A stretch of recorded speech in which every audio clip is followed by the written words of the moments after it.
Tonight on News 5 Live, Belize takes Honduras to the World Court over its claim over the Zapadilla Keys. The Belize flag is returned to the Territorial Volunteers 2 months after it was confiscated by the Guatemalan Armed Forces. And Oceania launches a petition to trigger another referendum on offshore drilling. These stories and more coming up on News 5 Live. Great Belize Productions Channel 5, proud winner of 9 Caribbean Media Awards for 2021. Best Investigative Report, Best News Item, Best Coverage of People with Disabilities, Best Financial Literacy Journalism, Best Videographer, Best Television Commercial Spot, and the People's Choice Award, with 2 special mentions for Financial Literacy Journalism.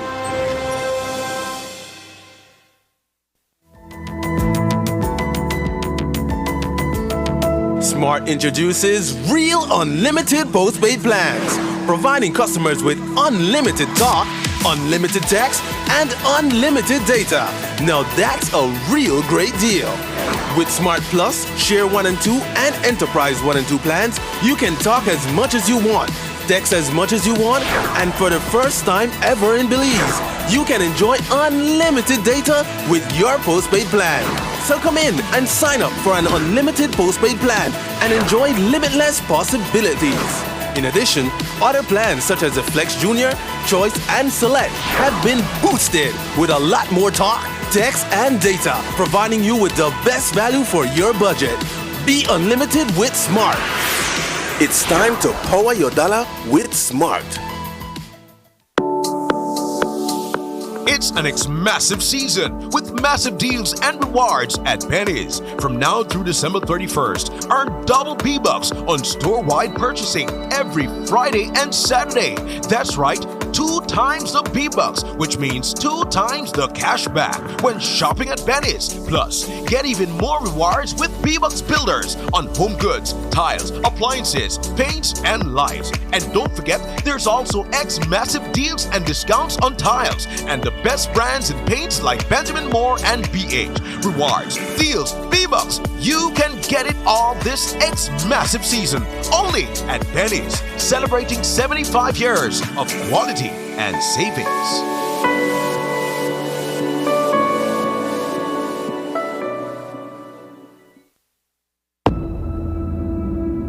Mr. Ronald Gordon, our Chief Met Officer, confirmed that Lisa made landfall at 3:20 p.m. yesterday, 3rd November, 10 miles south of Belize City.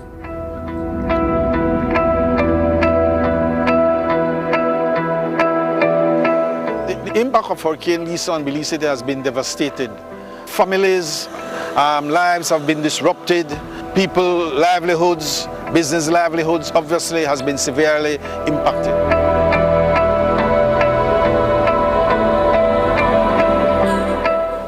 The goal really is to transform these hurricane weather-beaten streets and neighborhoods into livable, traversable spaces again.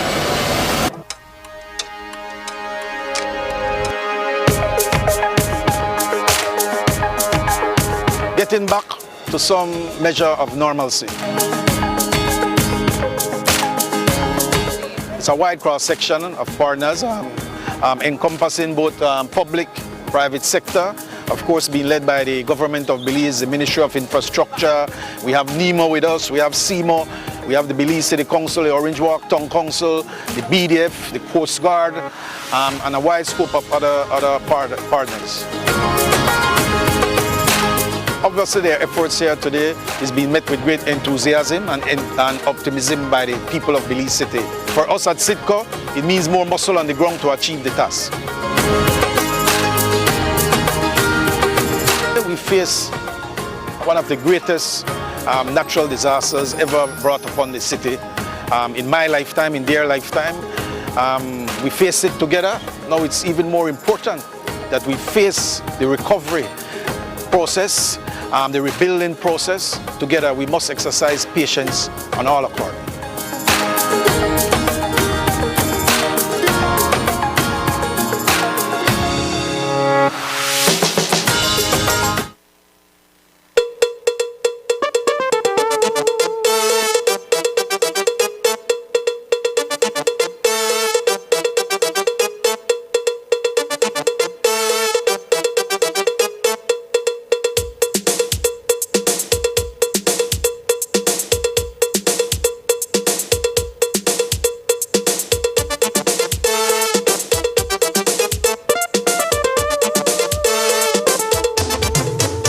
This newscast is brought to you by the Belize Bank Limited. Our country, your bank. Good evening and welcome to News 5 Live for Wednesday, November 17th. I am Sabrina Daly. It caused quite a stir in the upper house a few weeks ago when the leader of government business introduced a motion to include Honduras's claim over the Sapodilla Keys as part of Belize's case that has been lodged at the International Court of Justice. The proposal put forward by Senator Eamon Courtney was met with cold water by the opposition, but sparked a debate among parliamentary colleagues regarding the timeliness of the motion for Belize to accede to the Treaty of Bogota. The agreement between Pacific states include Honduras as a signatory, and the pact requires that countries resolve disputes through peaceful means. Despite strong objections from the United Democratic Party, the Briceño administration has proceeded to submit its application with the register of the ICJ. Belize is seeking a final and binding resolution in accordance with international law of the dispute with the Republic of Honduras with respect to sovereignty over the Sapodilla Keys, including Seal Key. For context, we will revisit the introduction of the motion during the last special sitting of the Senate on October 24th. Since 1982, Honduras has included a claim to the Sapodilla Keys in its constitution. We do not believe that the Honduran claim is credible. Because both Belize and Guatemala claim the Sapodillas in the ICJ case, which said keys are claimed by Honduras in its constitution, it is our understanding that Honduras will feel obliged to intervene in the Belize-Guatemala case now before the ICJ to assert its claim to the Sapodillas. Madam President, Belize and Honduras have excellent relations. After taking legal advice, we have engaged the Honduran government with a view to negotiating a resolution of their claim to the Sapodillas on the basis of Honduras acknowledging Belize's exclusive sovereignty over the Zapodillas. Regrettably, this has not been successful. If, as we believe is likely, Honduras applies to intervene in the case now before the court, it is likely to affect the Belize-Guatemala case. Once the ICJ becomes aware of the claim by Honduras to the Zapodillas, there is a significant risk that the court would not delimit the maritime areas that appertain to the Zapodillas, thereby leaving unresolved a large part of our maritime entitlement. Indeed, the ICJ may decide not to pronounce on sovereignty over the Zapodillas as well, even as between Belize and Guatemala. This would mean that sovereignty over a very important part of our sovereign domain, the Zapodillas and the maritime areas pertaining to it, will remain unresolved. In light of all the circumstances and based on legal advice from our international lawyers, Madam President, Belize seeks to accede to the Pact of Bogota, a treaty to which Honduras is a party. The government of Belize emphasizes that this measure has been taken in an effort to protect the vital interests of the country, ensuring the full and final settlement of all outstanding territorial disputes to Belizean territory. Today, the Ministry of Foreign Affairs returned the Belize flag that the Guatemalan armed forces illegally confiscated from the Sarstoon Island. As was reported, the Belize Territorial volunteers took an excursion of Belizeans, including a number of scouts, to Sarstoon Island on September 20th. There, they were met with resistance by a patrol of 5 Guatemalan military boats. GAF personnel attempted to turn back the excursion, but BTV's Will Mejia and his crew persisted and made it to their destination. The excursion sang the national anthem and planted the Belize flag on the island. GAF personnel would later enter Belizean territory illegally and seize the flag. Those soldiers reportedly told Mejia that the Belize flag was planted in Guatemala's territory and that Sarstoon Island belongs to Guatemala. Several weeks following the incident, Eamon Courtney, the Minister of Foreign Affairs, revealed that the flag was being returned to Belize. And as we've said, the flag was sent back to Punta Gorda 2 months after the incident. We want to say, enough thanks to the Prime Minister for reaching out to make sure that we get our flag back. Big respect, also big respect to Minister Courtney, who ensured that the flag will return and brought back to PG. They brought it all the way here to PG, paying the Punta Gorda. And also we want to big up the former British High Commissioner, Ms. Kabipanga, who wrote to the Ministry of Foreign Affairs to ensure that, we follow up and get back our flag. So that said, I just want to thank all the people in the boat drivers and all the Belize Territorial volunteers, everybody that's involved with the Belize Territorial volunteers. We will continue to keep an eye on the border because the border is for who? We. The Sarstoon Island is for who? We. Alright, so thanks everybody. Who Belizeans who always ask that we get back the flag is back. The designation of former Minister of National Security John Saldivar by the U.S. Department of State for his purported involvement in bribery and other acts of corruption while serving as a member of the Barrow administration has plunged the United Democratic Party further into chaos. In the wake of Tuesday's bombshell revelation, the 3-time Belmopan area representative, who was soundly defeated at the polls in the last general elections, attempted to reject the assertions made against him. While he has categorically denied any involvement in corruption while in office, the latest round of allegations against Saldivar continues to drive a wedge between the already fractured opposition. Earlier today, former UDP party leader Patrick Faber took to social media, where he fired off a thinly veiled Facebook post taking aim squarely at Saldivar and opposition leader Shine Barrow. In the post, he suggested that Saldivar should explain how he was able to get the $50,000 that was delivered to him in 2 tranches into Belize. The message elicited a response from former area representative Edmund Clear-the-Land Castro, which which triggered an online exchange between Faber and several others, including Corozal Southeast caretaker Tony Herrera. The designation of John Zaldivar, who has been working closely with party leader Shine Barrow, is yet another black eye being dealt to the battered United Democratic Party. As we reported on Tuesday, Barrow has issued a statement in which he reiterated that while the UDP has zero tolerance for corruption, Zaldivar is innocent until proven guilty. We also asked Minister Koyi about Belize's low-income levels referred to in Moody's Investors Service report. According to the data, the country's low-income level exposes Belize to high social risks. Well, Minister Koyi says he does not agree with this assessment of Belize's income level. He contends that wages are increasing across the board. We also asked him about the high prices of goods and services associated with inflations.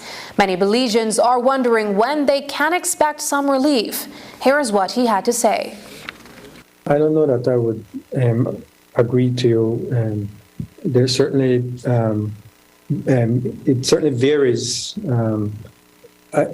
depending on the age group you're talking about, the level of education you're talking about. You have to look by district, urban, rural, all of those things. You will see significant differences in what the wages are and what the trends in wages are. But certainly across the board, I think the wages are increasing on a whole. I just mentioned about the BPO sector and the level of wages and the impact that is having. There is a bit of a concern whether that will have an overall inflationary effect, but for sure, the wage, there is wage growth that is occurring. Now, as far as the minimum wage, it's not a proposal. I think that decision already has been made. It's just about a matter of implementation, which I understand to be at the beginning of 2023. I think inflation is certainly something that you have to monitor very closely. I'd refer once again to the IMF in terms of their consultation with us a few weeks ago. They point out that Belize's rate of inflation has been lower than the rate of inflation in the region, and that in large part has to do with the fact that we have a fixed exchange rate, and that helps to moderate the level of inflation, but also some of the policy decisions that were made, including the capping on price of fuel, regular and diesel. So that also had an effect of moderating the level of inflation that we've been experiencing. Now, inflation has an international component. Belize largely imports its inflation. That's a big reason why we have inflation. Moody's Investors Service, or Moody's, a bond credit rating company in the U.S., has upgraded Belize's ratings following marked economic improvements in 2021 and 2022. According to Moody's report, Belize's rating was upgraded from CAA3 to CAA2. Now, this is still on the lower end of Moody's rating scale.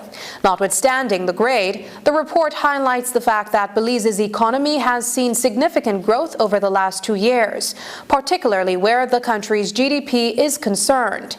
Moody's release notes that Belize saw economic growth of over 16% in 2021, following a 13% contraction in 2020. The company expects that Belize's economy will grow a further 6% in 2022. And while those figures are already encouraging, Christopher Koyi, the Minister of State in the Ministry of Finance, says 2022's GDP growth will likely be closer to 10%. News 5 spoke with him via Zoom today about the state of Belize's economy. The government is running this its finances in a responsible manner, and that there is an increased level of confidence in the country to invest in the country. There's an increased level of confidence to come to Belize. So you see the tourism numbers picking back up significantly. And it's not just the numbers in terms of how many people come to Belize, but it's the level of expenditure. I mean, these are variables that make up the equation of what is the tourism expenditures. It's the number of people, but it's also how much they spend. And all indications are that the tourists are spending more in Belize. So that's certainly a very positive indicator. But beyond that, we can look at all the different key performance indicators, if you will, for our country. The economy has grown. In 2020, it contracted over 13%. Now, in 2021, it contracted. I mean, it grew over 15%. Now, in 2022, the expectations were that there would be a significant slowdown. It would come back down to, let's say, 4%. Well, the indications, I think Central Bank and the IMF have acknowledged as much. The indications are that we will grow close to 10% this year. So Belize is one of the fastest growing jurisdictions in the entire region or Western Hemisphere. So that will lead to ratings improvement, not only by Moody's, but by other rating agencies. Another area where Belizeans are severely feeling the pinch is at the fuel pumps. But while you may not have taken note of it, the price of regular gasoline actually decreased by 31 cents back in September. No official announcement was made of this decrease. However, Minister Koyi says the acquisition cost of regular gas has seen a decrease over the last couple of months. Notwithstanding the decrease, the price of regular fuel remains higher than where it stood in January of 2022. And according to the Minister of State, the government of Belize is still losing on fuel. Here is how he explained it. How that fuel price cap and structure works or has been working. The cap meant, or the cap was placed on regular and on diesel, not on premium, just regular and diesel. So whatever the acquisition cost was on premium, and that translated fully into the impact on price, the pump price on premium. That's why the pump price on premium is significantly higher than the other prices, the regular and the diesel. In the case of regular and diesel, what government did was start reducing the excise tax on fuel so that the cap could remain, or so that the fixed price could remain. So when government reduced the price on the excise tax, obviously customs is losing revenue, government is losing revenue. That so far has accumulated to around $27 million since March, April of this year.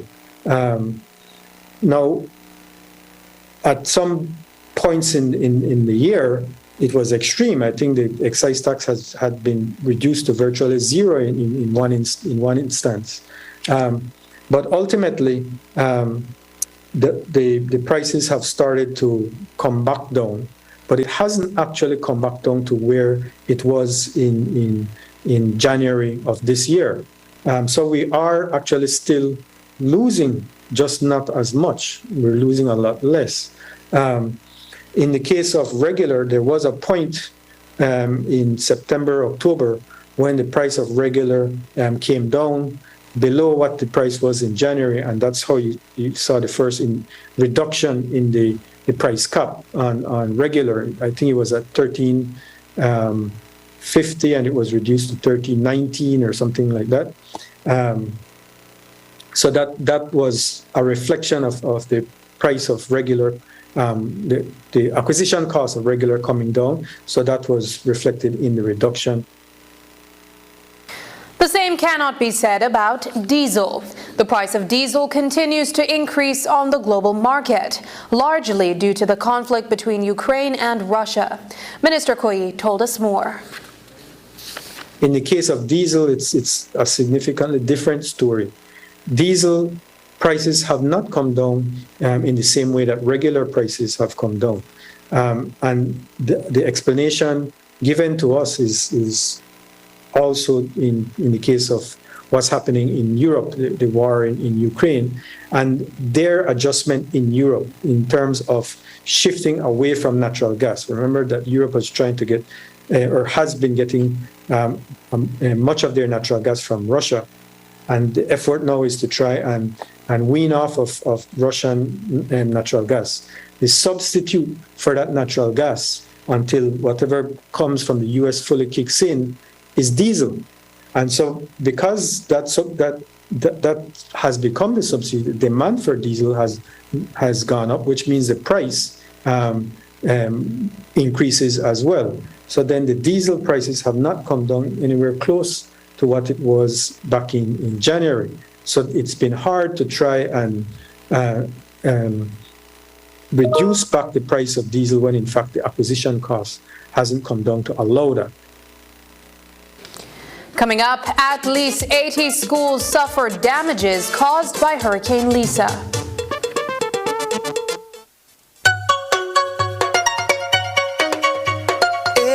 Scratch and Win would like to announce the launch of one new game loaded with new prizes. Your favorite game, the Loteria board game, is now a scratch game. La Chalupa, El Gallo, La Estrella. The new $3 ticket is called Loteria and has a top prize of $20,000. Ask your Scratch and Win agent for the new Loteria ticket to win up to $20,000.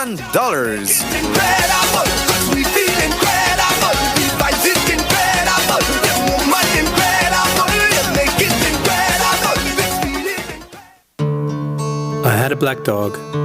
His name was Depression.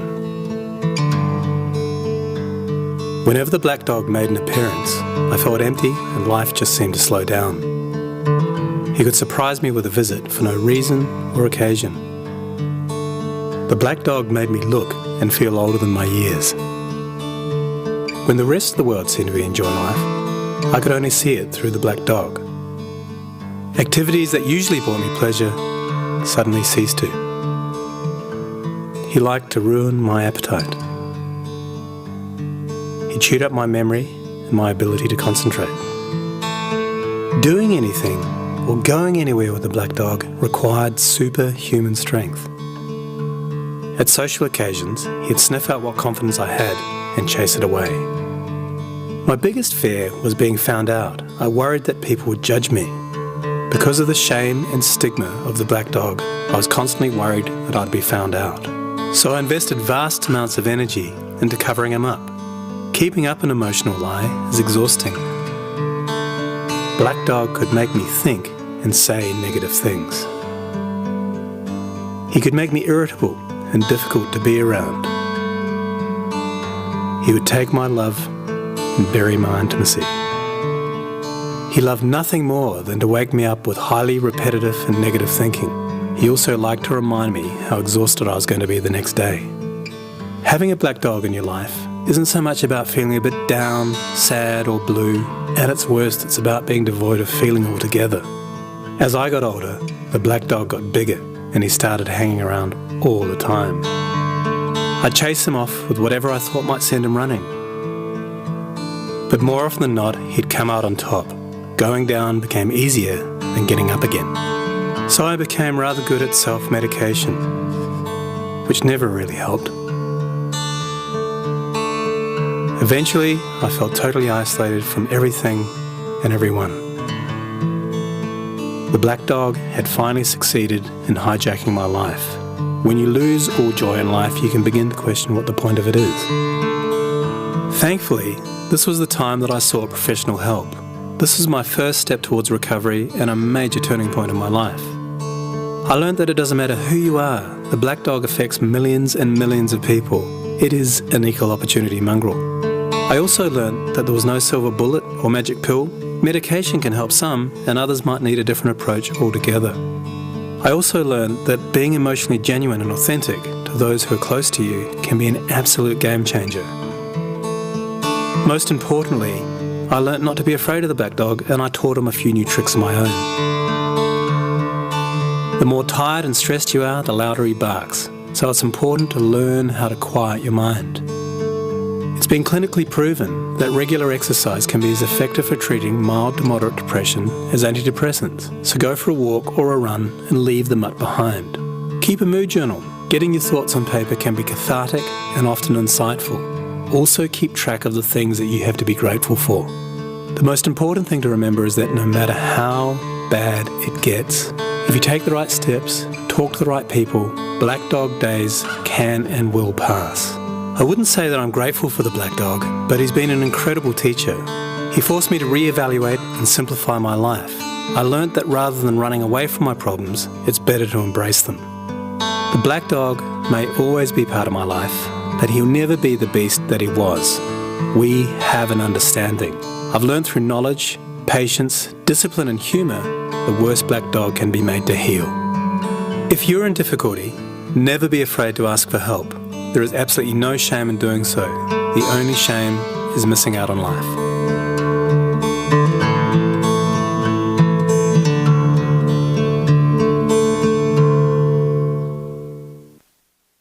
Hurricane Lisa left many Belize City residents in distress. And while some people have been able to recover from their losses, a lot are still taking it a day at a time.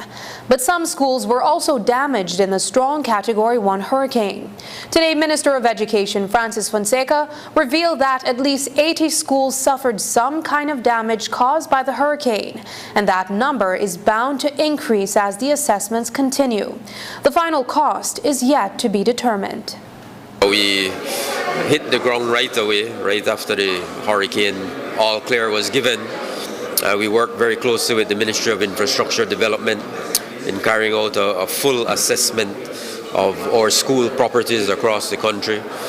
Of course, we got a lot of support and help from managements and the teachers and principals on the ground.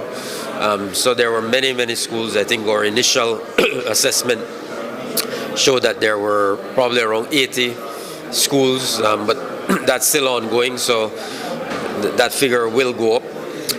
About 80 schools that were damaged. We had different levels of damage. We had, very severe damage,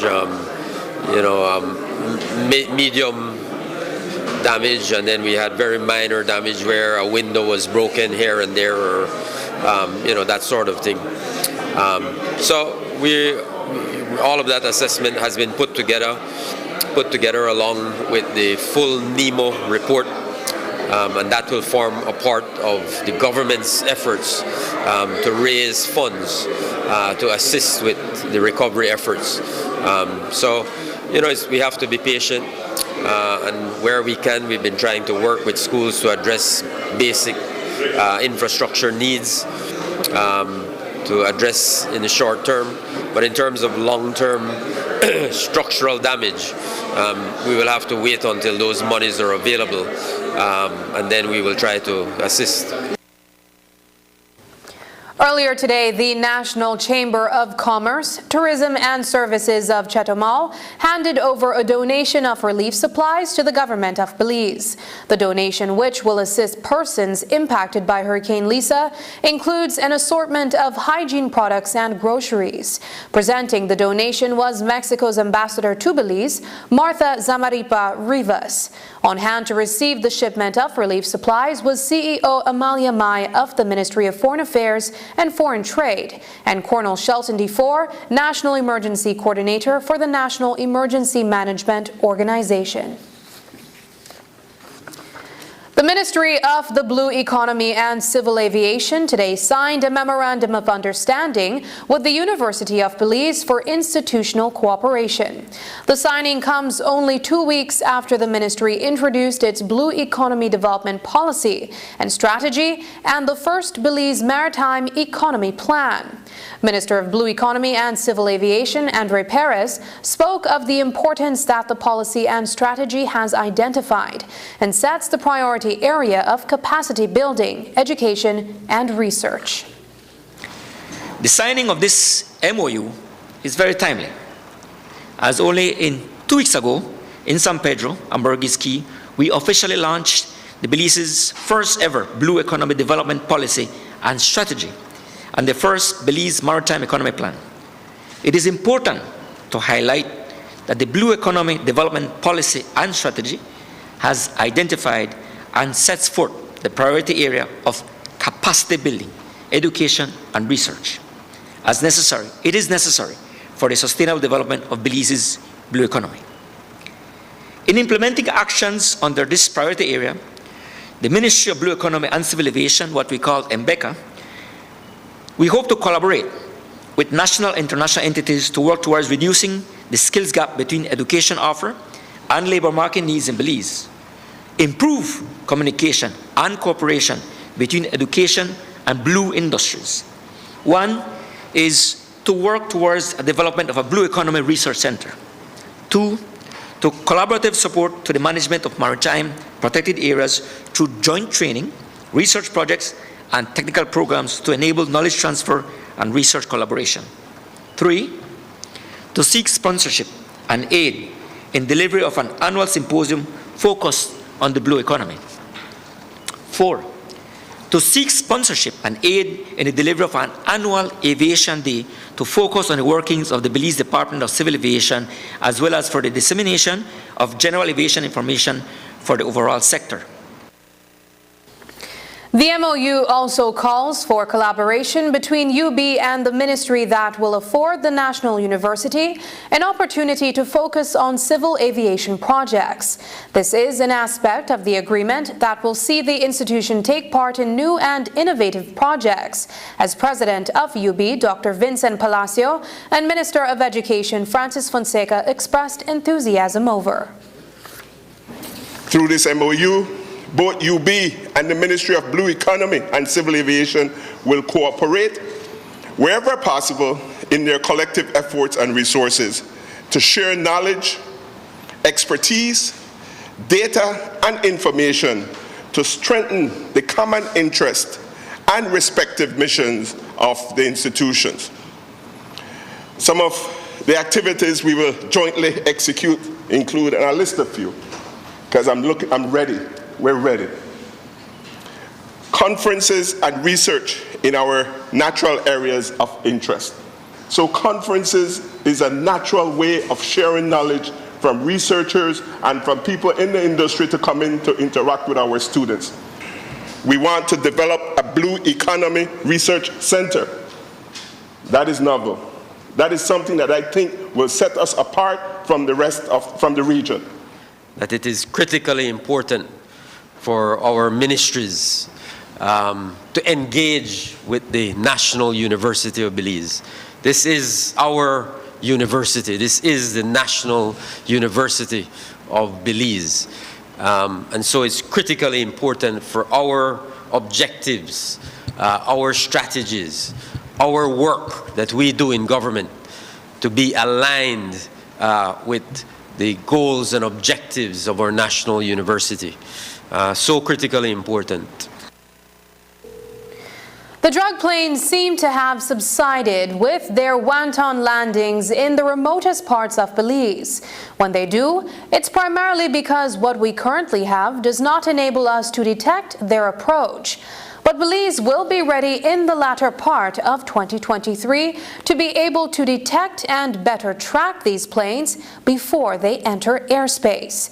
Today, News 5 asked Minister of Civil Aviation Andre Perez about our progress to get the advanced radar that we need to detect these planes well in advance to enable our law forces to be better able to intercept them upon landing. He said that Belize will have that radar in place by next September, and it won't be the one that the U.S. has promised us. Are actually getting our very own radar via COSESNA, which is the regional aero navigational body that provides the navigational aero services to the whole region, and Belize is a member.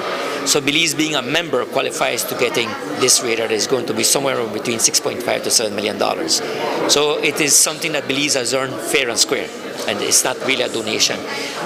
It is scheduled to be installed no later than September of this coming year, because there are logistics behind it. Yes, and it's going to be a primary radar, which is going to be the first time ever that Belize will acquire a primary radar, because presently we only have a secondary radar. The difference is with the primary radar now that we have, it will be able to track any plane that has illegal coming into the airspace of Belize. We'll be able to detect it, even if they turn off the transponder. We will be able to detect it. Secondly, it also comes with a Met radar as well. It will be providing meteorological services, the Met service. So we have been in collaboration with the ministry, with Minister Habet as well, because the radar that we have for the Met service goes on and off. So that one will be disabled because it runs in the same frequency. So that is to be cutting edge technology as well for weather as well. So it's 2-in-1 that we are getting. So we're very much excited. We have secured it. I am set to sign the contract with a company. It's a company called Indra in Europe. In Madrid is the headquarters there. So via COSESNA, we're putting in this primary radar. The reason why it's going to be September is because of the logistics behind it. It will have to be installed together with a secondary radar, and it's going to be in a strategic location. Of course, it's national security. We have to have it properly guarded. We don't want to be exposed to any kind of sabotage or something. So it's very important we're doing that. So we're working on that. The technical people are coming in very soon to assess where it's going to be set up to put the foundations and everything. So the logistics is being done, and I am told that no later than next year, September, we'll be inaugurating brand new primary radar. After the break, Oceana launches signature drive to trigger referendum on offshore drilling. But first, here's the weather report and forecast from the Belize Meteorological Services.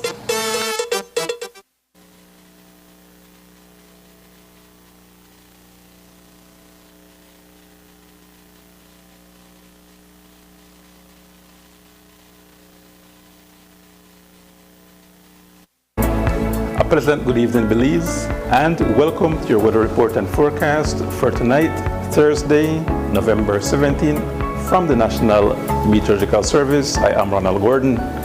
Moist and unstable conditions prevailed across the country during the past 24 hours as a moist northeasterly air developed. Looking at our latest radar imagery, we can see showers scattered across most parts of the country, but especially over inland parts of the country, and also south. There's also some heavier shower activity moving towards the coastal areas like Dangriga, Placencia, and down into Punta Gorda. So what can we expect for tonight? We expect showers and thunderstorms to persist over most areas, but lighter showers up in the north like San Pedro, Orange Rock and Corozal, and heavier activity over the south, over areas such as Belize City actually will get heavier activity, and also Dangriga. But the south in Punta Gorda and Placencia will get the heaviest activity tonight. In terms of those low temperatures, we're looking at about 76 Fahrenheit in San Pedro and Belize City, 75 in Dangriga, with 74 in Placencia and Punta Gorda. Over inland areas, it will be about 72 in Belmopan, 70 in San Ignacio, and 71 up north in Orange Walk. For tomorrow, we can expect conditions to continue moist and unstable, with showers affecting most parts of the country.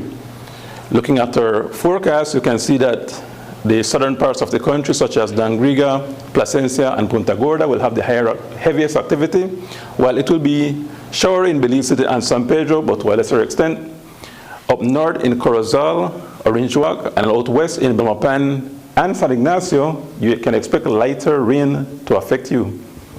Your temperatures for tomorrow will go to about 85 in San Pedro, 84 in Belize City and Dangriga, and also 85 down south in Placencia and Punta Gorda.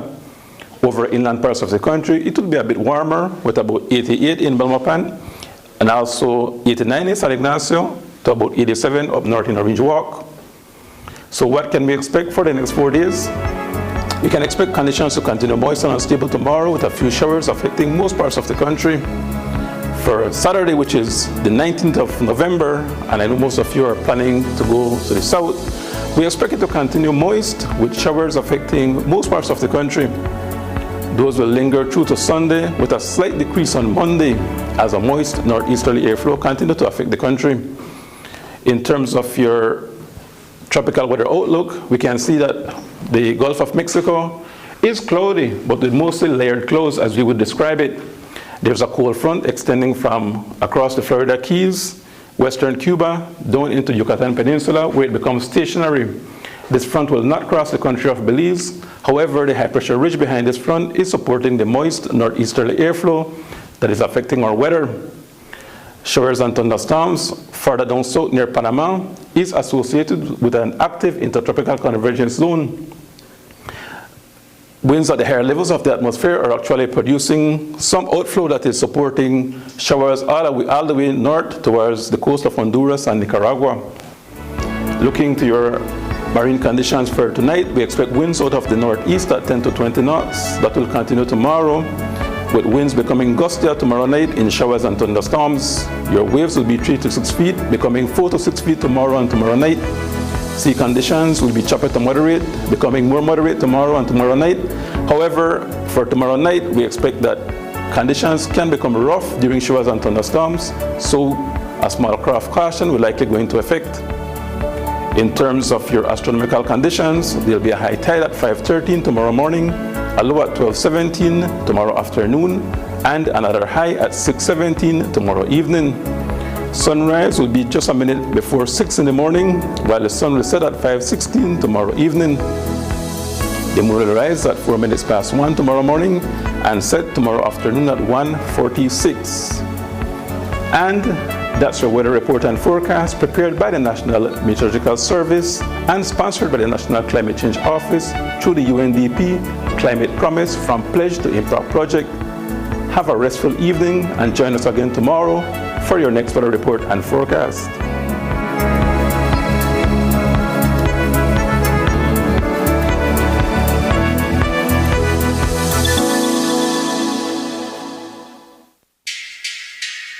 My lights, yeah. Go to my lights, go to my lights. You gotta go to my lights, yeah. I wanna shine, shine, shine, shine. I hit my lights cause that's my plan, plan, plan, plan. My lights have your favorite brand, brand, brand, brand.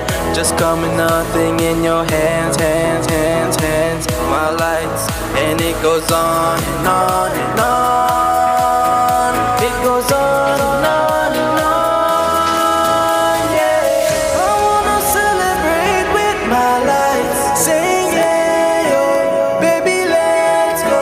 My lights, I wanna celebrate with my lights, sing yeah, yo, baby let's go.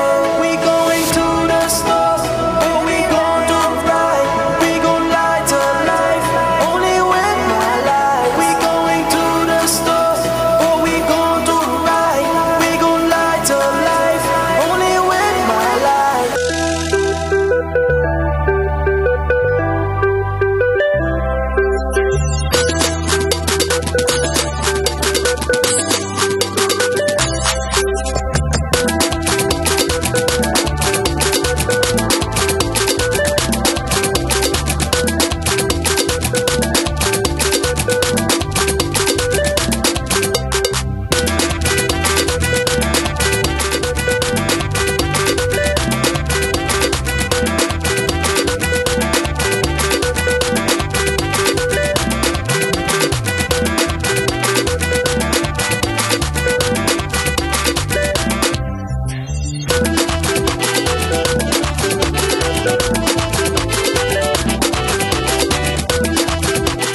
city away we going to go, I'm going to Quails Distillery Limited.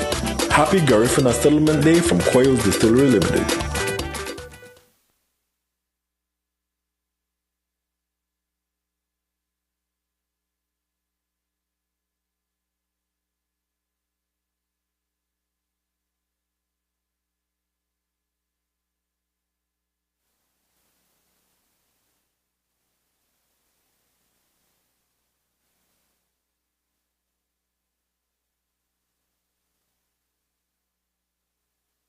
Traditionally, society had looked to men to provide for their families' economic well-being, to defend our nations and protect their families from harm.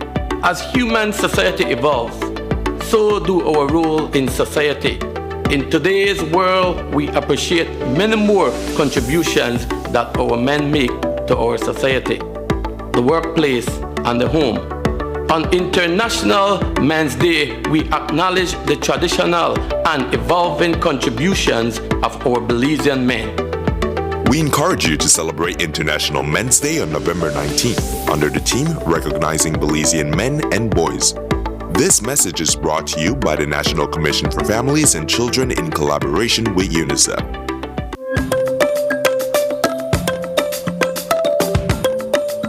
The Belize Amnesty 2022 registration period will be from the 2nd of August to the 30th of November. Are you ready?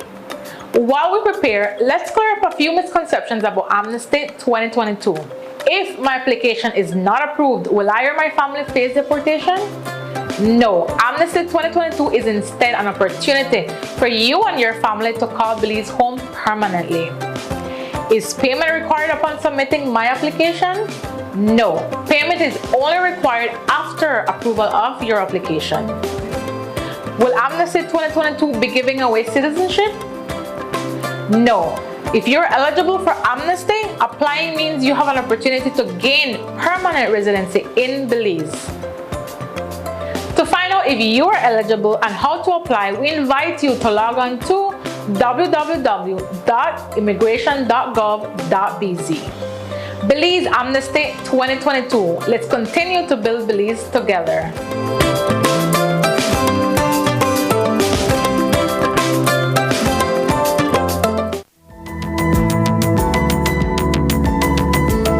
Smart introduces Real Unlimited Postpaid Plans, providing customers with unlimited talk, unlimited text, and unlimited data. Now that's a real great deal. With Smart Plus, Share 1 and 2, and Enterprise 1 and 2 plans, you can talk as much as you want, text as much as you want, and for the first time ever in Belize, you can enjoy unlimited data with your postpaid plan. So come in and sign up for an unlimited postpaid plan and enjoy limitless possibilities. In addition, other plans such as the Flex Junior, Choice, and Select have been boosted with a lot more talk, text, and data, providing you with the best value for your budget. Be unlimited with Smart. It's time to power your dollar with Smart. This afternoon in Belize City, Oceana convened a brief press conference to announce that it was launching a petition drive to garner as many signatures from registered voters to trigger a referendum on offshore drilling. It is the organization's second effort at getting consensus on the controversial issue of oil exploration off the coast of the country. According to Vice President Janelle Trinona, she visited with Prime Minister John Briceño on September 9th to discuss how the suspension of exploratory activities can be strengthened. During that meeting, she says, it was revealed that there are plans for seismic testing to be conducted in Belizean waters. We were there to talk about how we could strengthen the existing moratorium and have a conversation about how such a move would underscore Belize's ocean conservation leadership that we have been talking about globally, especially after the signing of the Blue Bond Agreement. And it was during that conversation that he told us that he would like to proceed with seismic, and at our urging that be put to the Belizean people before any seismic work was done. I will say we had an agreement to disagree on that point of the timing of when that conversation with the public would be held. And he promised to think about it, but as of today, I haven't gotten any reversal of that thinking. And based on documents that were presented nationally by the Ministry of Blue Economy, the most recent one being on October 31st at the San Pedro launch, where it was confirmed publicly that under emerging sectors, Belize would be looking to conduct research and other related activities into deep and ultra-deep oil and gas and seabed mining. We have basically sat down and decided that this is where we need to go. The fact of the matter is that there has been a successful referendum that says very clearly how Belizeans feel about offshore oil. It wasn't an official referendum, but it was respected as such. I think the fact that 30,000 people coming out in something that wasn't official was a message in and of itself. Late this evening, government issued a press release responding to Oceana. In its statement, GOB clarifies that it has not entered into any agreements for seismic studies nor for oil exploration in offshore areas. The release goes on to say, quote, "The government of Belize has made unprecedented progress in positioning its national capital in its overall vision for economic recovery and growth of our country, consistent with Plan Belize and its mandate to ensure the responsible use of its natural capital to realize its economic, social, and environmental goals. The government will continue to approach its natural capital resources in a responsible and wise manner," unquote. During the press conference, Vice President Chanona said that a referendum is the best way for Belizeans to state their collective position on the matter. We cannot think of a more transparent way to have Belizeans document their interests in highlighting how they feel about offshore oil by way of a referendum. So the question that we will be putting to Belizeans is that we are asking for them to sign this petition because they want an official referendum on the topic of offshore oil. So this is really, our referendum exercise is really about giving citizens the right to approve what happens next with offshore oil, whether the moratorium is lifted to conduct seismic, whatever happens next. And it's really about supporting transparency. I can tell you that based on our 2016 experience when we were in a very similar position insofar as, I would say, complete unawareness that there was interest in Belize doing seismic and being told after hours, phone call from somebody who talked to somebody to say seismic ships were inbound to Belize. We're in the same situation. There is no piece of information that confirms when this is going to start. But I will say, as a law-abiding Belizean and as a dedicated patriot, if the Prime Minister of Belize tells me that he wants to do seismic, that has to carry the weight of his entire office. And so I take him at his word that this is what he wants to do. COP27 is winding down as final meetings are being held. Today there were bilateral discussions held with the leadership of the Belize delegation, a methane ministerial session, and a meeting with the Singaporeans. But there was also space provided for the youth and indigenous peoples of the world to be heard. Thousands of young people were engaged and played active roles at this year's COP. They are the future and should be involved in the discussions about the survival of their homes. News 5's Dwayne Moody reports. Climate change is everyone's business, so you can never be too old or too young to get involved and know what you can do to make a difference. An individual change, simple actions such as the proper disposal of your garbage, turning off the lights when not in use, or even cutting down how much gas you use can help with the survival of the place you call home. The environment, river, the forests has always been a part of what we do for fun. You know, we go to the river to swim, we go to the forest to play catch, to play hide and seek, and so this has always been a part of my life growing up, even up to now. I enjoy hiking, I enjoy going to the Chickabul Forest, I enjoy going to different areas across the country, the Keys, and so it's always been intertwined in what I do for enjoyment. The love for the place he calls home is what inspired San Ignacio resident Sumit Betancourt to pursue a degree in natural resource management. Now, Betancourt is not only the emissions factor officer for the government of Belize, but he's also a successive negotiator for the Belize delegation at the United Nations Conference of the Parties, dealing with the heavily discussed Article 6 of the Paris Agreement, which focuses on climate finance. To have the opportunity to be able to be a part of that, to be able to push for Belize to ensure that we maintain what we have now for not only my current generation, but for my little niece, my little nephew, you know, my cousins, my family, everyone growing up in Belize.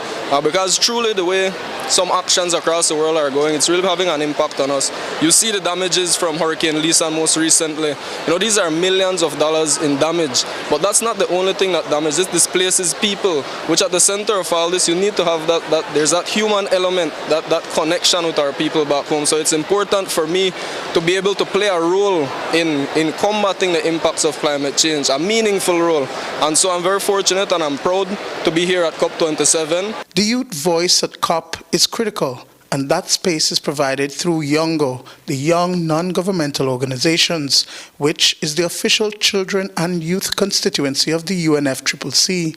During the first ever Climate Week in Belize in mid-October, a youth declaration was created and was included in YOUNGO's Global Statement on Youth. This is cross-generational, multi-generational, and so the youth voice is critical in this fight. You know, we can't do this without informing the youth, without informing my generation and for the generations to come. So without us, it is impossible to fight and actually start to winning the fight against climate change. The Youth Pavilion at COP27 in Egypt saw the engagement of thousands of young people from across the world who are actively involved in the climate change conversation. They too are having meetings, joining protests, and expressing concerns on the future of the planet, calling for real commitment and action across the board. Among those persons is another Belizean, Jason Salgado.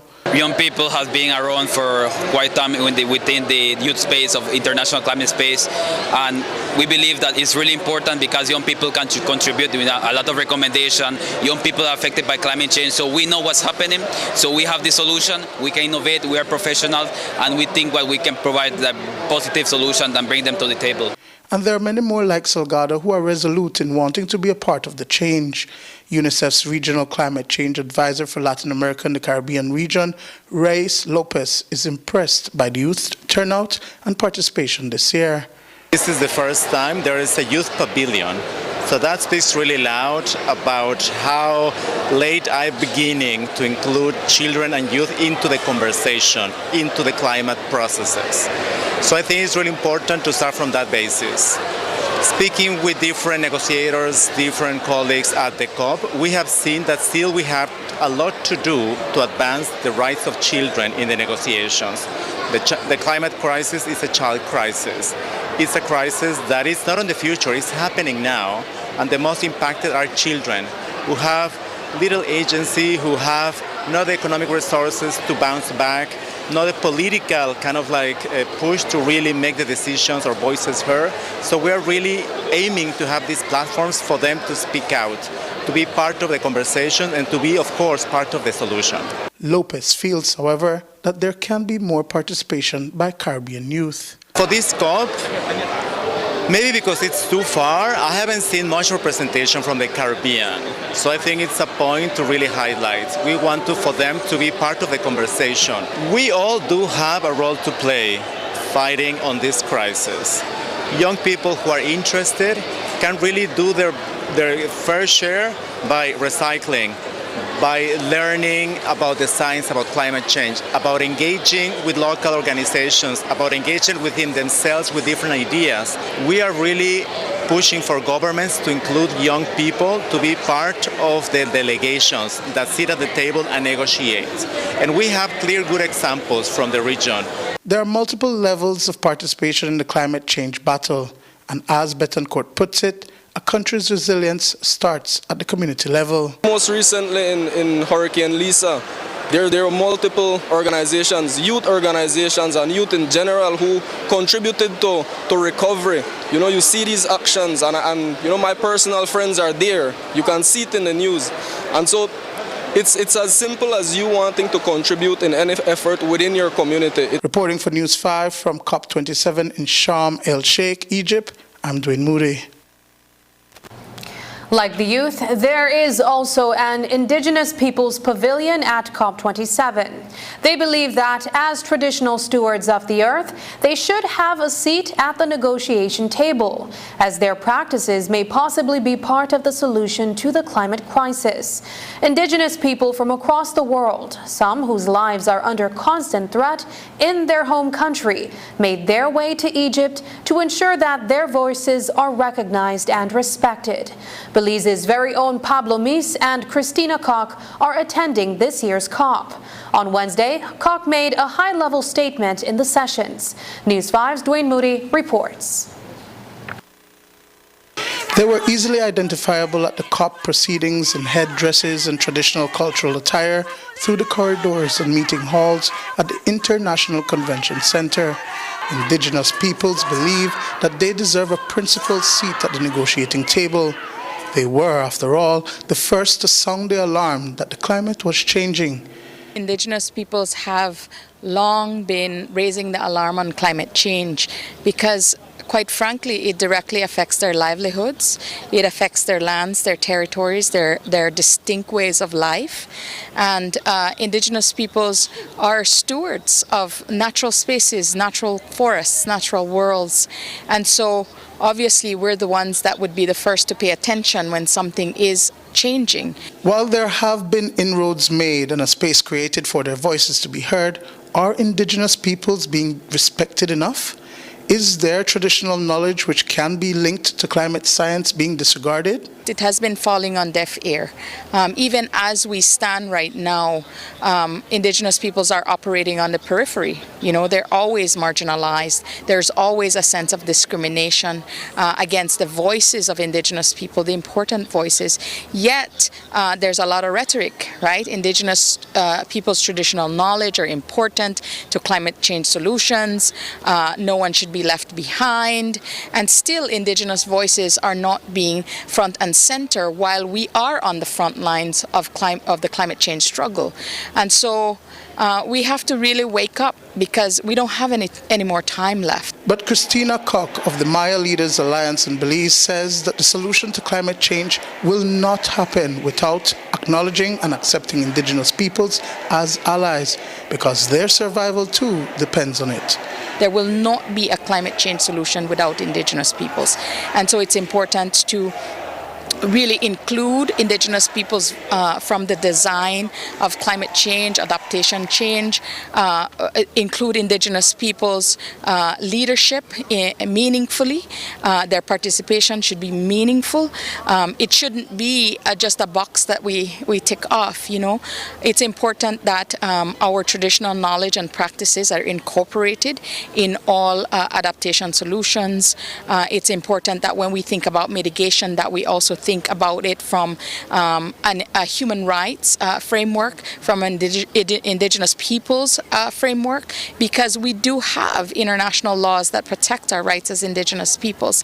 And so that has to be the basis upon which world leaders, governments, the government of Belize has to really think about its climate change approach. The Global Indigenous Peoples Caucus from the 7 regions of the world brought the largest delegation to COP27. While their contexts are diverse, as well as their realities and relationships with land and territories, there are common agendas and interests, including areas of challenges and threats.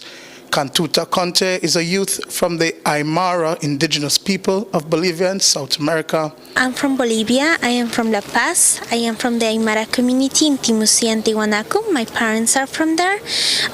Particularly for indigenous people, since 2019, since the coup d'etat in Bolivia, we have seen that there's many internalized racism and discrimination for indigenous peoples, and for our culture and our identity, our language and our costume. It is really amazing to have this opportunity to interchange ideas, experiences, and especially proposals from different indigenous youth and indigenous members of all countries and from all regions. Where I come from, in my community, people are dying because of flooding. In other communities in the neighboring areas, there's a lot of drought. Every day we sleep under being scared of how we wake up. So many times we're waking up underwater, and water washing away our homes and our everything. We are losing our lives. Children are dying. Our futures are being destroyed every day of our lives. We can't live under this anxiety anymore. They're here not because, they have 2 years, 3 years, or they can wait for COP30 to see some results. They're here because they're feeling the brunt of climate change right now. And so we join our voices. The intrinsic relationship between the land and indigenous peoples has calling on the government of Belize to continue to respect the rights of the Maya and Garifuna peoples. Continue to respect and recognize the rights of Maya people to their lands and resources, to listen to the other indigenous groups, the Garifuna people, who are also making claims on their ancestral seas, their lands, their territories. It is in the best interests of all Belizeans to learn from indigenous traditional knowledge, to learn from the way we relate to our lands, the way we protect our lands. We're not trying to fight for land rights because we want a real estate property. We're fighting for our land tenure systems because that is what provides our way of life. That's what provides our identity. That's what helps in the struggle against climate change. And so it's important to make this connection. That connection includes the preservation of a particular way of life for a more sustainable and just future. Reporting from COP27 in Sharm el-Sheikh, Egypt, Dwayne Moody for News 5. When we return, Minister of Culture says Kim Vasquez was the most qualified for promotion at ICA.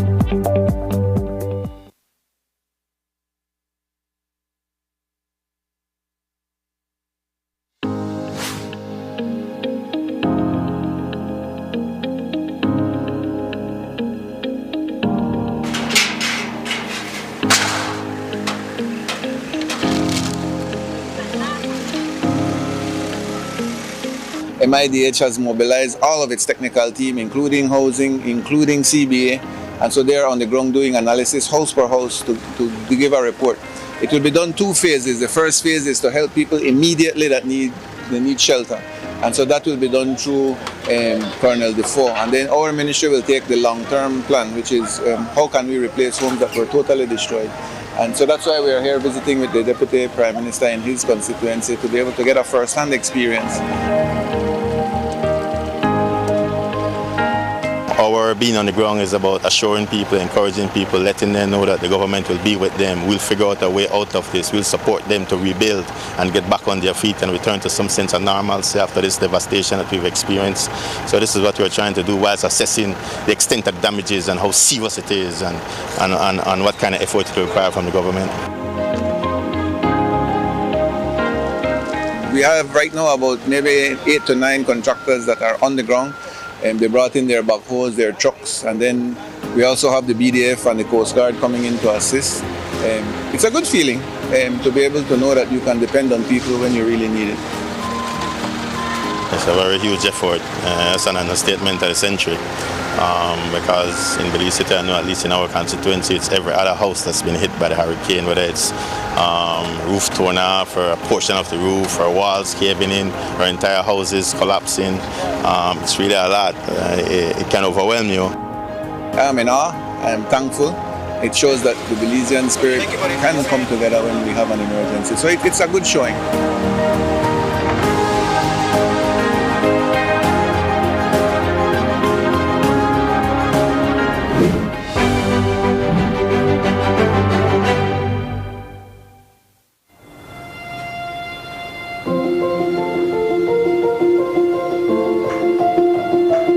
I will be there.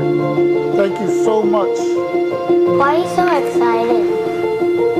Let me tell you a secret. I just got off the phone with Santa.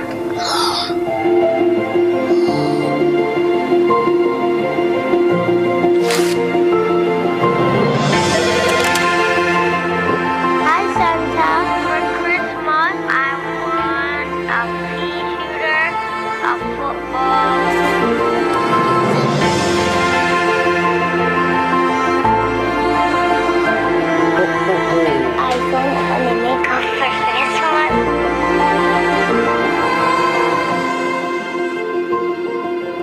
Oh, come on.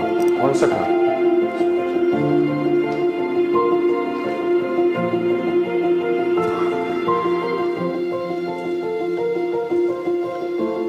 We just learned that Santa's phone number has just been revealed. The number is 227-7132. Children all over. I'm sorry, Dad. I shared Santa's phone number.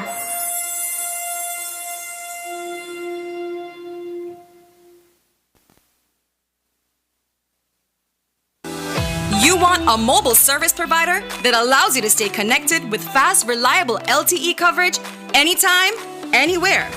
Whether it's just to catch up with family, to share that experience with your one special friend, or to manage your small business. Whatever's your thing, you deserve to have the best mobile experience. Now you can do even more while on the go with the increased anytime data allowance in Digi's mobile postpaid plans.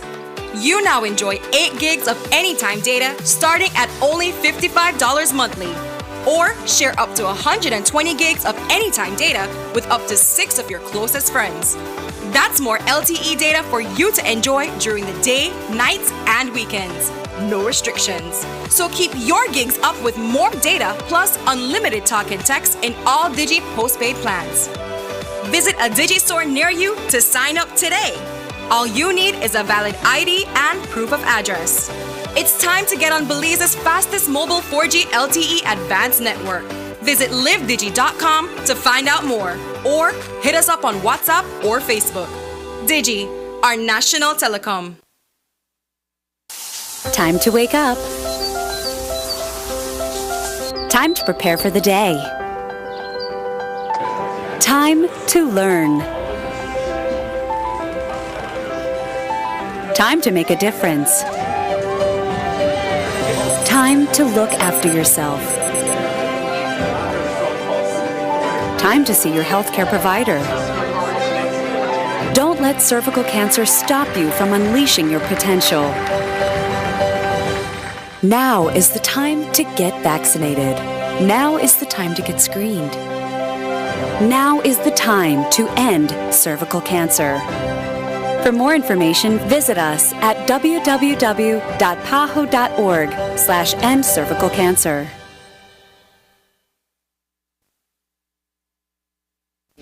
Did you know that gender discrimination affects men and boys too? In the workplace, social attitudes prevent men from pursuing lucrative careers in social services and health services, among others. In the Caribbean, boys are less likely to finish secondary and tertiary education. In the family, gender stereotypes inhibit men from being affectionate with their families and place great pressure on them to confront critical life challenges alone. Gender discrimination hurts everyone.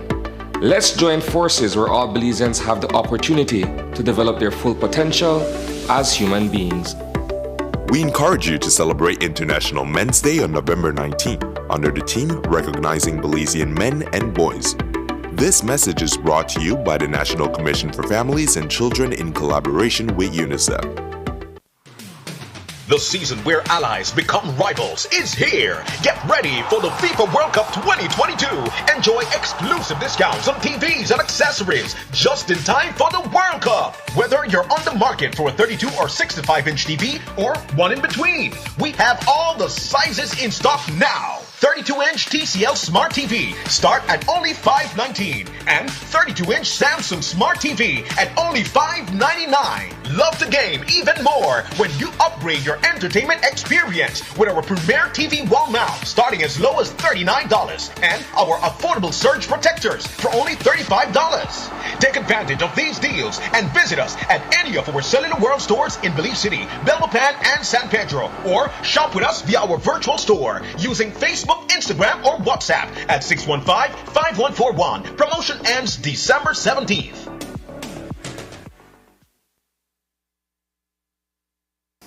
Police have revealed the identities of the persons detained in connection with an attempted robbery at Lena Supermarket on Mahogany Street in Belize City.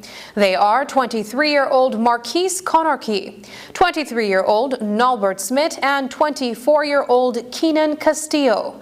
Police say that when they responded to the report, they apprehended the three men at the scene. Police also found a Glock 25 9mm pistol with a magazine containing 15 9mm rounds of ammunition, one CZ 9mm pistol with a magazine containing 14 live rounds of ammunition, and a third firearm with a magazine that contained 10 live rounds of ammunition. All the detained individuals are in police custody as the investigation continues.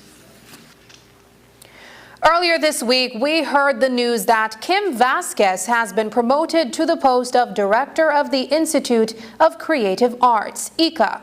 But while Vasquez has been at ICA for 9 years, today the Minister of Culture, Francis Fonseca, told News 5 that her appointment was made on the basis of qualifications. No, there was a selection process by the board. As you know, Kim Vasquez has worked at Niche and worked at ICA for, I think, almost 10 years. So she has a lot of experience. She has built strong connections with the creative community in Belize. So I think she had a strong advantage over other candidates. But the board thought it best to open up the process. And so I believe they had a number of applicants who applied for the position. And they conducted interviews with each of them. And at the end of that process, they felt that Kim was the strongest candidate and presented the best opportunity for strong leadership moving forward for the Institute of Creative Arts. So she was appointed as the director. And I fully support that appointment. I'm very excited about the potential that Kim has shown. And I think most of all, I think she has a lot of credibility with the creative community, with the cultural community. She's built a lot of strong relationships, and that's very important in the creative arts. The relationships you have with artists and musicians. So I think, we have a good plan. We have a good board that will work very closely with her and the rest of our team at Niche. And so I'm very excited about the future of that appointment. Just ahead, Ministry of Health and Wellness makes HPV tests available free of cost.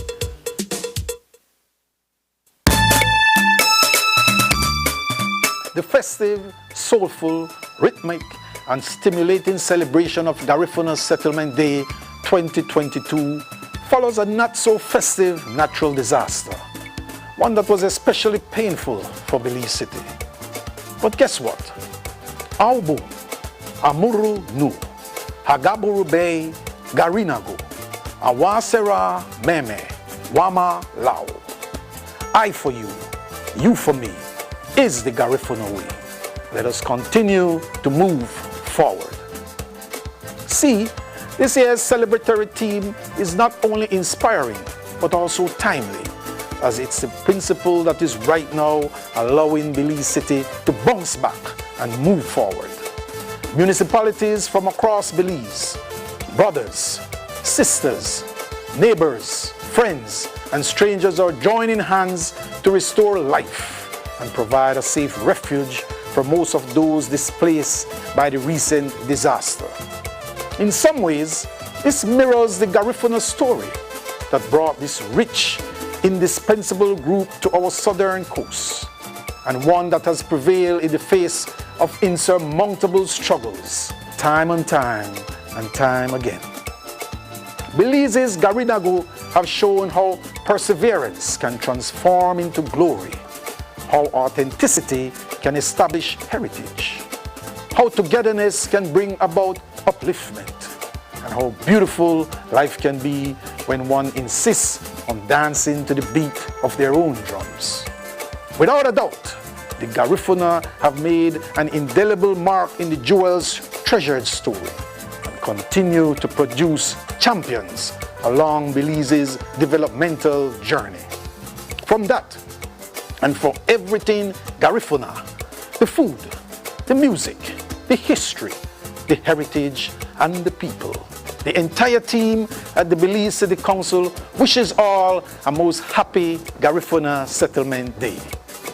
Albu, Amuru Nu, Hagaburu Bay, Garinago, Awansera Meme, Wama Lao. I for you for me, is the Garifuna way.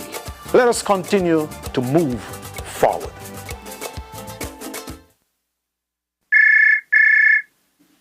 Hello, this is the Inter-Office Basketball League office. How may I help? This is the Central Health Customs basketball team. We saw on breaking news the Tough Enough team going into Mapes getting their ring finger done. Well, we would like for you to deliver one message to the Puffy Puff basketball team. Tell them that the only ring they will receive, that's suffering come Friday night. Let's go. The finals is here. The finals is here. This Friday, 8 p.m. at the Belize Civic Center is the Benny's Inter-Office Basketball League. Game 1 of the best-of-3 series. Rico Black and his undefeated Tough Enough team, led by Francis Arana, Ian Renee, and Jamal Kelly, battling against the young and upstart Central Health Customs, who will answer with the #1 point guard in Belize, who dropped another 30 points on the Coast Guard, Glency Coupe Lopez, alongside Akeem Evans and Stephen Wade, who will be crowned the IBL champions. This is as big as it gets. This Friday night, November 18, at the Belize Civic Center, beginning at 8 p.m. sharp. Tough Enough Tours versus Central Health Customs. Who will bling the ring? Bring out the entire family for the IBL finals, y'all. Just another level. Sponsors: Racina's Imports, J&W Supermarket, Mahib's Wholesale, Barefoot Hotel, Cabana Used Clothing, Midway Wholesale, Mirage Belize, Car Guys, Harris Import, Prestige Auto Sales, Cellular World, Ocean Store, VIP Wireless, Nando's Wholesale, Benny's Home Center, Crystal Water, Sprite, Powerade, Travelers, Channel 5 and Channel 7, Creme, Wave, Love FM and More FM. Let's get it on! How are we to measure the success of our lives? For many, an ordinary life should have the following: a job, a house, enough money to buy a new car. But what if we threw out the ordinary? What could escaping ordinary at our jobs do? How about for our marriages? What if I told you we could all be escaping ordinary? Join us as we begin our new series.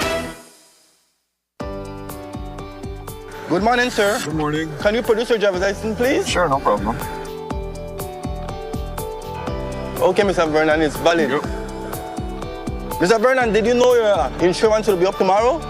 Oh, really? Make sure you try to update your policy, please. Thanks so much for the heads up. Babe, can you please renew my policy? We know that you get caught up in life sometimes, which is why RF&G Insurance makes renewing your insurance policy easy with WhatsApp. Just WhatsApp the words "Get Started" to 670-8700. We will prompt you to select the service you are interested in, select the service, and answer a few simple questions. An RF&G representative will process your request and follow up with you when your transaction is completed. It's that easy. Use WhatsApp and skip the lines. Remember, it pays to get it right with RF&G Insurance, a Road Group company. Dwayne Moody, Isani Cayetano, Marian Ali, Paul Lopez. Your News 5 police teams do whatever it takes. Go wherever they need to go, so you can catch the story wherever you are, whenever you want, on whatever device. Channel 5 believes on television, Facebook, Instagram, and YouTube, because news is now everywhere, all the time, and so are we.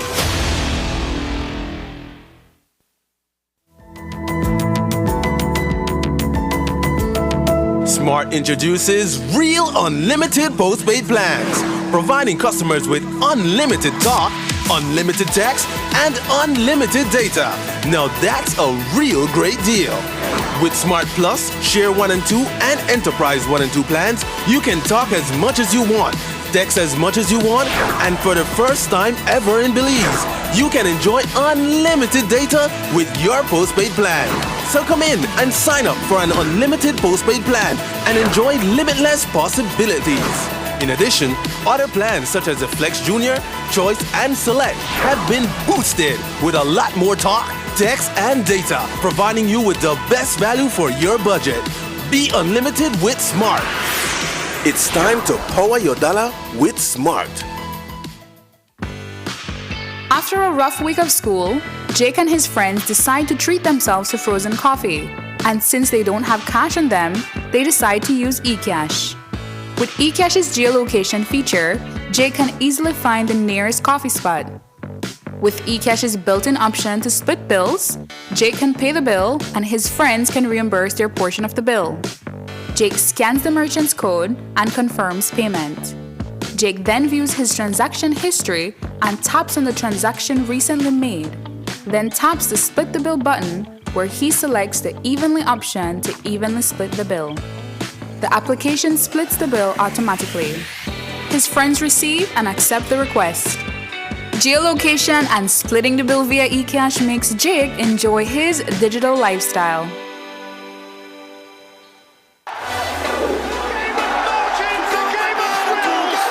Next Gen takes you to Qatar. Catch the live action and excitement of FIFA World Cup 2022 from November 20th to December 18th, exclusively on Next Gen. Make the switch and sign up today. Packages start as low as $5. Next Gen, the official broadcaster of FIFA World Cup in Belize. 90% of cervical cancer cases are connected to the human papillomavirus, or HPV. Cervical cancer is the second most common type of cancer among women in Belize. Today, the Ministry of Health and Wellness announced that HPV tests are now available at its public health facilities countrywide, free of cost. These tests come at a cost of $300 at private hospitals, and health professionals recommend that women get tested for HPV every 3 years. The test allows for the early detection of HPV infection in women.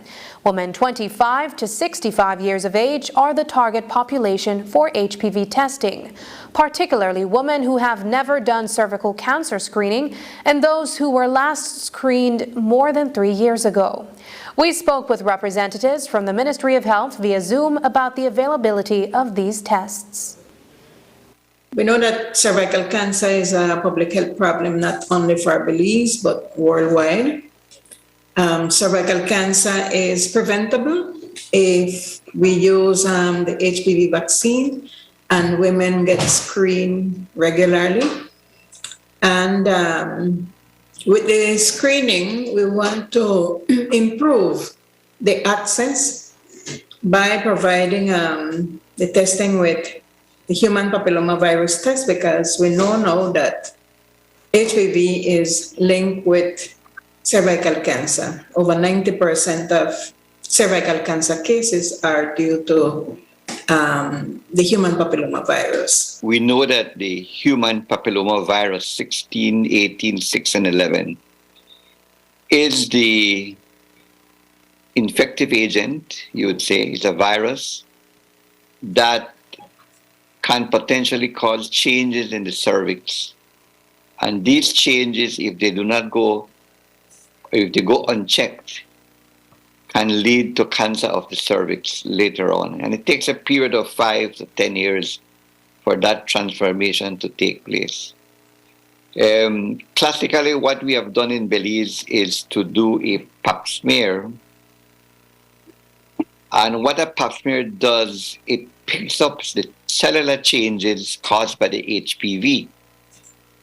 Now, the HPV test is a refinement now, that rather for weight to changes, what the HPV test does is that we identify if that agent is present. And if it's present, we identify whether they are the high-risk types, some subtypes now. And if a woman is positive for any of the high-risk subtypes, then we do further investigation with a pap smear or with what's called an examination with acetic acid or with a colposcopy. And then we can further put these women who are positive into a low risk. That means basically they have the HPV but at low risk for developing cancer, or we can put them at high risk and then we do management appropriately. And that's the news. Tonight's broadcast is available in both text and streaming video at channel5belize.com. You can also connect with us on our Facebook page at facebook.com/News5Live. I'm Sabrina Daly. Thanks for joining us. And from all of us here at News 5, please remember to wash your hands, keep your social distance, and stay safe. Good night.